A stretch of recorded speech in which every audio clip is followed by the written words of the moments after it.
ఓం శ్రీ శివాయ గురవే నమ. శ్రీ మహాగణాధిపతయ నమ. శ్రీమదాంధ్ర మహాభారతం కవిత్రయ విరచితం శాంతి పర్వం షష్ఠాశ్వాసం. కృతికర్త తిక్కన సోమయాజి. అమృతవర్షిణ ధారావాహిక 319వ రోజు తత్వదర్శిని కార్యక్రమానికి ఆధ్యాత్మిక ప్రవచకుల మీదీకుండ చంద్రమౌళి రసజ్ఞులను ఆహ్వానిస్తూ, అయ్యా, నిన్నటి వరకు మనం శుకుని యొక్క స్థితి ఏ స్థాయిలో దర్శించగలిగామో మనం అందరం విన్నాం. వ్యాస మహర్షి యొక్క కుమారుడు. జన్మ ఎంత పవిత్రమో, ఎంత ఉన్నతమో మనకిక్కడ ద్యోతకమవుతూ ఉంది.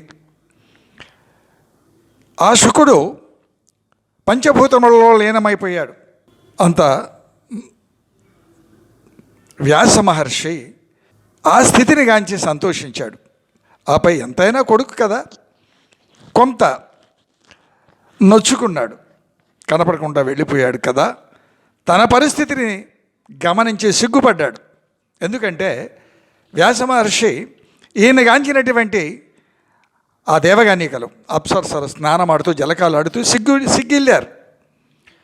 అదే ఈయన కొడుకైనటువంటి శుకుడిని చూసి అసలు పట్టించుకోలేదు. ఒక పసిపిల్లవాళ్ళ గమనించారు, భావించారు. మునులు సిద్ధులు కోలాహలంగా వచ్చారంతా. శివుడు, ఓ ముని, అలనాడు నీవే కదా నన్ను కోరుకున్నావు, పంచభూత సమవీర్యుడు కొడుకు కావాలన్నావు, అలాగే ఇచ్చానయ్యా, సంతోషించు. ఈ నేల, ఈ కొండలు, ఈ సముద్రం ఉన్నంతకాలం నీ పుత్రుని యొక్క కీర్తి, ఆపై నీ యశో విభూతి, ఇది సంతానం కన్న భాగ్యం, ఇలా ఉండాలి.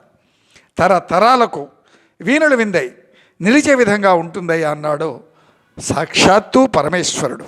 అలా అనుగ్రహించి అంతర్ధానమయ్యాడు పరమశివుడు. ఇది నారదుడు చెప్పినటువంటి సత్యం అని భీష్ముడు ధర్మరాజుకి వివరించాడు. ఇదంతా కూడా మా తండ్రి గారైనటువంటి శంతన మహారాజు నాకు చెప్పగా నేను విన్నానయ్యా అన్నాడు.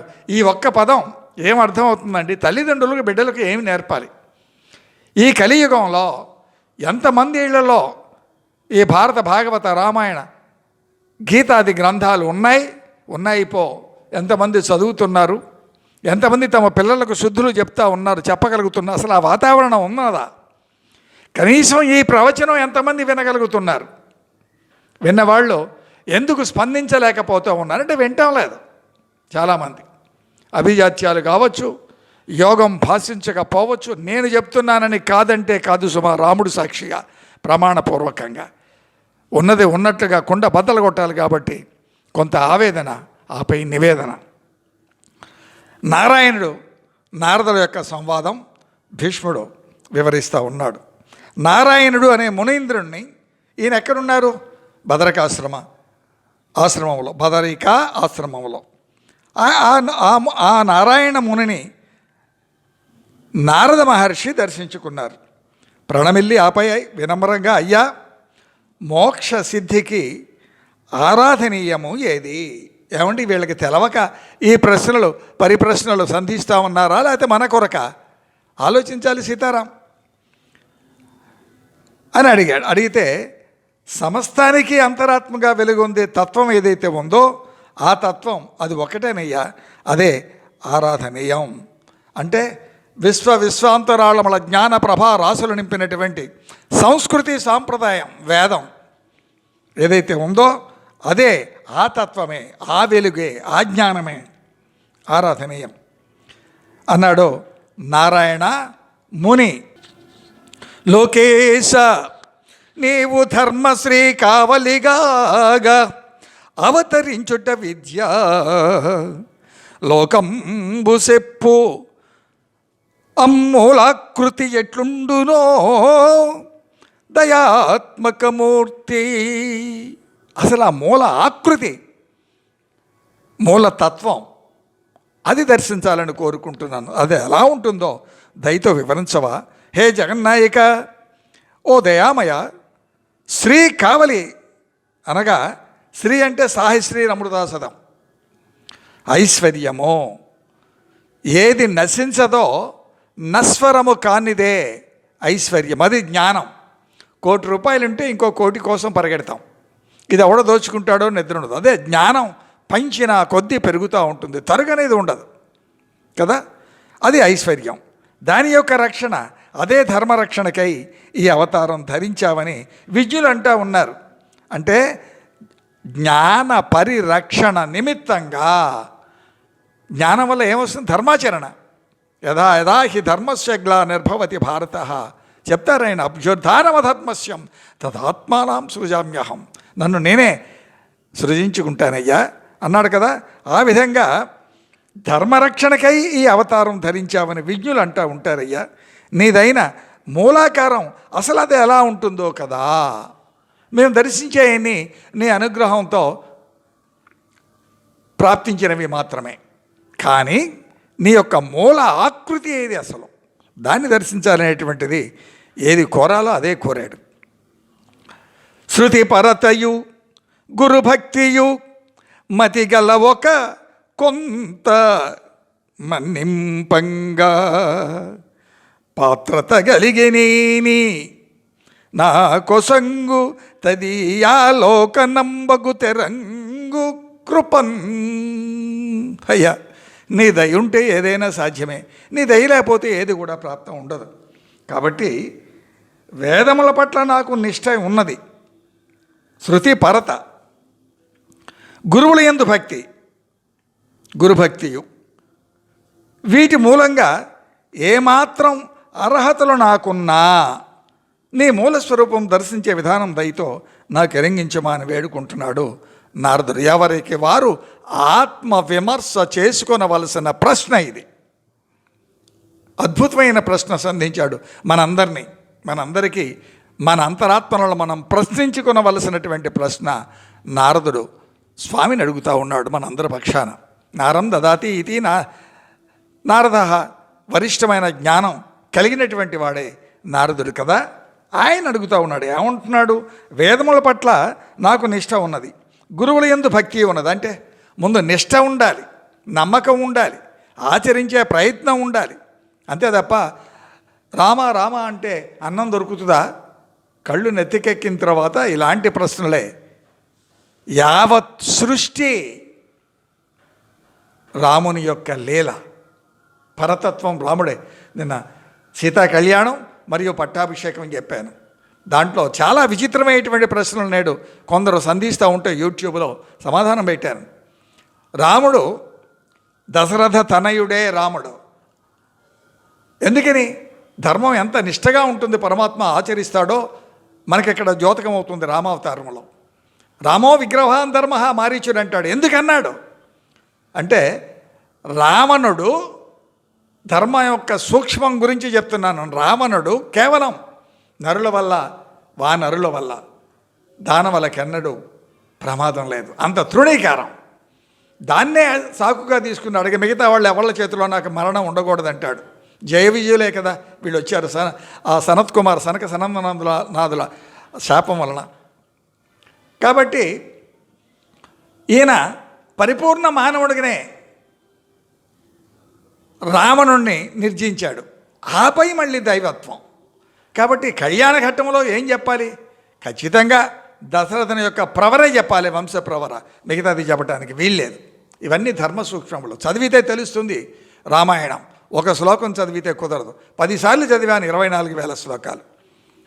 అలాగే భారతం 10 సార్లు చదివి మీకు మనవి చేస్తున్నాను. 40 సంవత్సరముల కృషి. అయ్యా, ఇక్కడ విషయానికి వస్తే గురువుల యందు భక్తి, వీటి మూలంగా ఏమాత్రం అర్హత నాకున్నా ముందు అర్హత సంపాదించుకోవాలి. ఎలా వస్తుంది అర్హత? వినాలి, చదవాలి, ఆచరించాలి. సత్యనిష్ట, ధర్మనిష్ట. కేవలం చెప్పడం కాదు, ఆచరణాత్మకంగా జీవించగలగాలి. ఒక్క పాలకుడు అంటే ఇంట్లో తల్లి తండ్రి వాళ్ళకి ఆ విధానం ఉంటే ఆ పిల్లలకి అది వస్తుంది. లేకపోతే మొహాన బొట్టు ఉండదండి. మగవాళ్ళకే ఉండదు, ఆడవాళ్ళకి ఉండదు.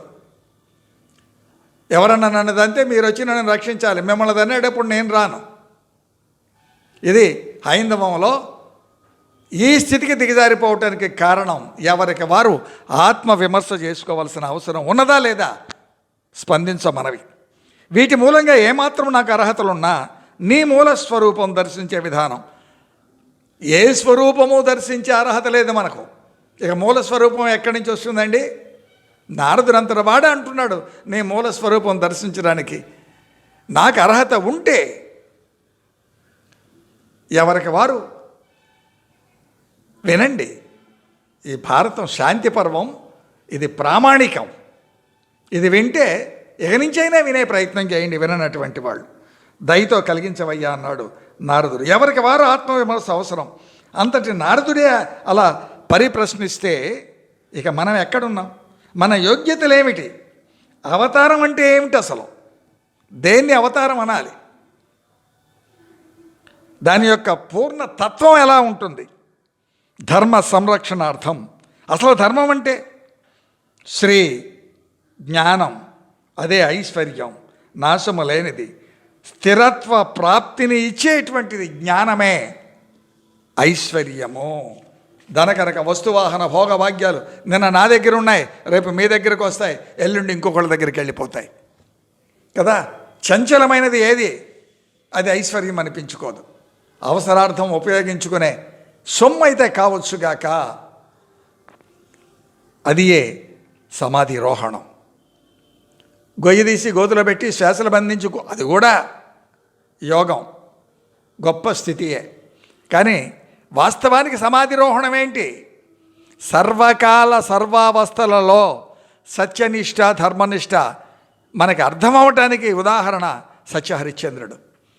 అది సింహాసనమైన వల్ల కాటైనా సత్యనిష్టతోనే ఉన్నాడు. అలా జీవించాలి. అదే సమాధి రోహణము. సమంగా అధిరోహించడం అండి సమాధి రోహణం. ధర్మస్థితిని సమంగా ఆచరణాత్మకమైనటువంటి సిద్ధాంతాన్ని ఆలంబనగా కొని పతనం కాకుండా ఆ స్థితిని జాగ్రత్తావస్థలో, అంటే నిద్రపోకుండా కాదు, అక్కడ జాగ్రత్తగా దాన్ని కాపాడుకోగలగటం. క్షేత్రజ్ఞుని ఉద్ధరించే మార్గం ఇదే. క్షేత్రజ్ఞుడు, ప్రతి పదం చాలా లోతైందండి. మన దేహం క్షేత్రం, అందుట్లో ఉన్నటువంటిది క్షేత్రజ్ఞుడు. ఇతర సర్వాంతర్యామిని అనుసంధానం చేసుకునే ప్రయత్నం నిరంతరం కామించే ప్రక్రియ ఈ శాంతి పర్వంలో మనకు ద్యోతకమవుతూ ఉంది. అది ఎలా ఉంటుంది? జ్ఞానంతో మాత్రమే. జ్ఞానం అనగా ఏది? మూలతత్వాన్ని, ధర్మాన్ని, సత్య నిష్ట, ధర్మ ఆచరణ, అదే జ్ఞానం. ఆ విధంగా పయనించి, అంటే జ్ఞానం ద్వారా గమ్యం చేరవలసినది క్షేత్రజ్ఞుడే. అంతే కదా. మనం రైలు ఎక్కాం, ఎక్కడికి వెళ్ళాలి? తిరుపతి వెళ్ళాలి, అయోధ్య వెళ్ళాలి. ఆ టికెట్ కొనుక్కున్నాం, అక్కడికి వెళతాం, అక్కడ మనం చేరుతాం, దర్శించుకుంటాం, వస్తాం. అలాగే స్వామిని మనోవాక్కాయ కర్మల ద్వారా సత్యనిష్టతో, ధర్మదీక్షతో, ధర్మనిష్టతో ఆచరణాత్మకంగా స్థితప్రజ్ఞుడై క్షేత్రజ్ఞుడు భాషించగలిగితే ఈ క్షేత్రంలో స్వామి యొక్క దర్శనం మనకు ప్రాప్తి. ఎలా ప్రయాణించాలో ఇంతకుముందే చాలా వివరంగా చెప్పుకున్నాం, ఇప్పుడు కూడా ఉదాహరణతో చెప్పుకున్నాం. ఆ ప్రయాణంలో బాటసారికి మనమంతా బాటసారులమే. ఏది బాట? ఏది వేద ప్రామాణిక జీవన సరళియో అది ఏ బాట. ఆ బాటలో వేదముల పట్ల నిష్ట, గురుభక్తి, అదే ప్రాథమిక ప్రామాణికం, ప్రాణప్రదం, పతనం కాకూడదు. అట్టి వానిచే ఆయన యొక్క ప్రయాణమే పూర్ణత్వ సిద్ధి వెరసి జ్ఞానం. ఆ జ్ఞానాన్ని సముపార్జించుకోగలగటం, దాన్ని నిలబెట్టుకోగలగటం, దాన్ని ఆచరించగలగటం కదా. దొంగ జపాలు, కపట వేష భాషలు, వీటి గురించి నేను ప్రత్యేకంగా చెప్పక్కర్లేదు. దీంట్లో మనమంతా నిష్ణాతులమే. ఏమీ తీసిపోయేవాళ్ళు ఎవరు లేరంటే లేరు. అన్ని కాలాల్లో సాగవంటే సాగవు.